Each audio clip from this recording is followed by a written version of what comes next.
In today's video, I'm going to teach you how to disable MFA in GoDaddy. A quick note before we start. Multi-factor authentication, or MFA, protects your account. Disabling it lowers security, so proceed only if you understand the risk or have another safeguard. Open your browser and search for GoDaddy, then open the official site. Sign in to your account. In the top right corner, select your account name or avatar to open the menu.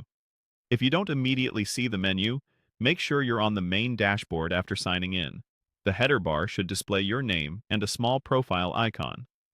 Clicking that reveals links to manage your profile and account preferences. Choose Account Settings to reach your profile. On that page, go to the Security section. This is where GoDaddy manages passwords and two-step verification.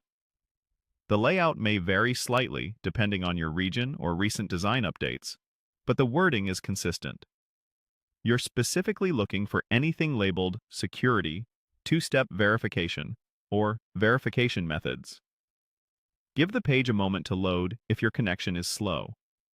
In Security, look for Verification Methods.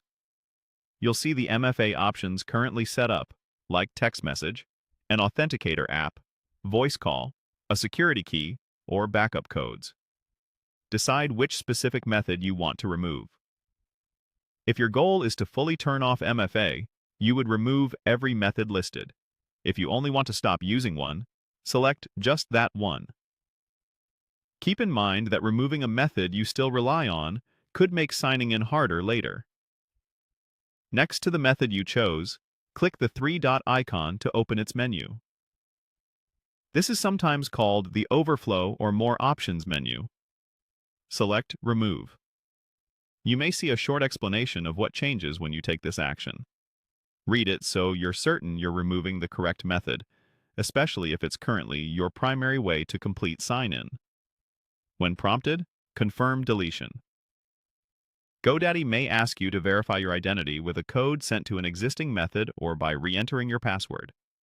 After you confirm, the method disappears from the list, which means it's been removed. A few closing tips. If you plan to keep MFA, leave at least one verification method active so you don't get locked out. If you change your phone number or replace your device, update your methods right away to avoid issues later. And if your workplace or a policy requires MFA, be sure you remain compliant. That's the whole process. Sign into GoDaddy, open account settings, go to security, find verification methods, and remove the MFA option you no longer need.